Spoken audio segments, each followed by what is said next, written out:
Yes, mpola mpola natera tukwaniriza ku mukutu gwaffe omuganzi ogumanyikiddwa nga Uganda Mukamooli.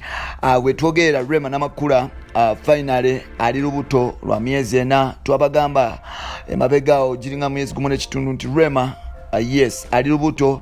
Abasinga ne mwogera bingi nyonyo era abasinga mwatuvuma ne mutu ne mwagala kutulabisa naye ng'ate olunaku lwa leero gava mu ddwaliro n'amawulire ge twakafuna kitegeeza okuba nti mukyala mukulu amanyikiddwa nga Rema n'amakula ali lubuto lwa myezi enna mpola mpola. Tukwaniriza nateera ku mukutu gwaffe omuganzi ogumanyikiddwa nga Uganda Mukamooli amanya n'eddoboozi wa Mpita Jimson Rich Boya Maxudi Junior. Webale kuba nti otambula naffe 24/7. Webale kuba nti weekomera wano mpola mpola. Webale kuba nti otwagala. Webale kuba nti osubscribinga. Webale kuba nti yes otubulira kyolowooza byonna bye tutadde. Webale olwaddemu kuba nti oleka opinion yo mpola mpola. Then otambula ffe n'olunaku lwaleero kiri already confirmed okuva amawulire ge tufuna okuva mu ddwaliro n'ensonda ezeesigika. Mwana muwala amanyikiddwa nga Rema n'amakula asubira mwana mu Dr. Hamza Sebunya obagenda kuba nti azaalira Dr. Hamza Sebunya omwana we asooka ngera Rema n'amakula yes ali lubuto lwa myezi enna mpola mpola. Yes now abantu mangi babadde bagamba nga Dr. Hamza Sebunya batalina nkwaso sobola kuba nti azaalisa mwana n'okuba nti baali bamuyita important guy, handsome but important, era nga bigambo bingi ebyali bizze byogerwa mpola mpola. Now tekyagana bano basajja musajja mukulu kuba nti agenda mu maaso nga yeekolamu omulimu ne mukyala wamanyikiddwa nga Rema n'amakula era nga mu myezi enna yes egiyise mabega bano nno babadde tebasobola kuba nti beebaka nga tebekoze mu mulimu era nga mu kuba nti beekolamu omulimu omutuufu ebibala kwe kutandika okuba nti tulaba ensigo eziva zimeruka mpola mpola era nga wetwogerera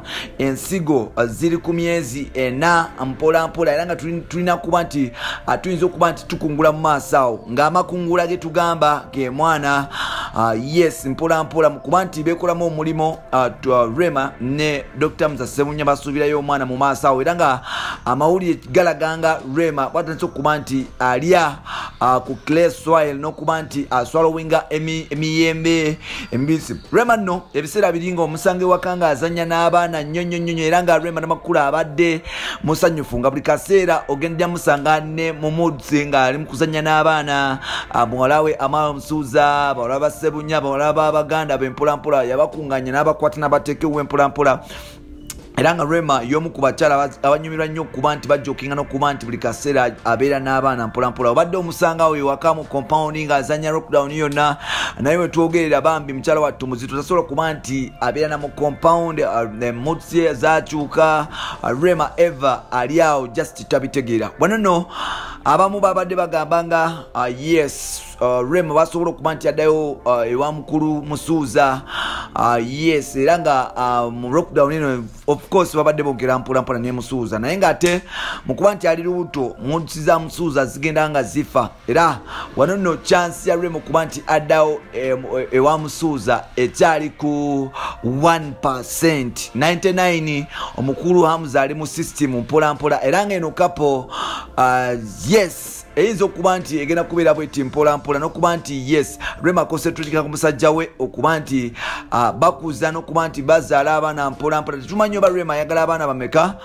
ekyo nakyo ajja vaya kitugambe mpola mpola naye abaana bonna banatuzaalira because ba celebrity abasinga yes tebazaala abaana bangi naye ng'ate Rema tukwagalamu abaana nga 10 otuzalireyo abayimbi otuzalireyo badokita otuzalireyo babola n'abasigaddeyo because population yaffe ekyali ntono so n'olwekyo tukusaba tuzalireyo abaana nga 10 mu mutima mulungi si mu bubi mu mutima mulungi tuzalire ku baana abagezi engeri gy'oli nti oli mugezi ate olina talenti abaana bo bayinza otuyamba mu maaso awo mpola mpola. So n'olwekyo Rema tukusaba muganda waffe mwengo era okuba nti mwekolamu omulimu ne Dr. Hamza Sebunya yes era nkusabira n'olubuto lw'olina oba oli awo osobole okuba nti otuzalirayo abalongo b'abaana 3 omulundi gumu babeere bajja mpola mpola babeere nga bajja mpola mpola yes tugambe nti mami Rema Namakula nabwe kityo nalongo awedde emirimu era nga mu generation yaffe y'abayimbi naffe tufuneko omuyimbi nga yes nalongo awedde emirimu. Rema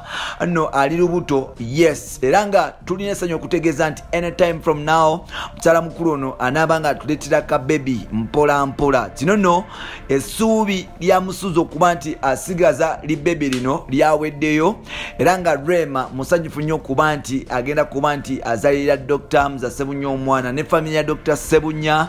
Nsanyufu nnyo okuba nti egenda kuba nti ezalira oba ezaala mu Rema Namakula omwana muba mu family ya Halima Namakula omwana. Bagagga kwagalana bavune ne bagamba nti omwana wa Rema waabwe asono lwekyo bali buyingo okuba nti bakolera Rema buli kimu kyayagala mpola mpola era nga Rema sawa zino mu bantu abo ewa Kirumira n'abasigaddewo atunda nga hot cake.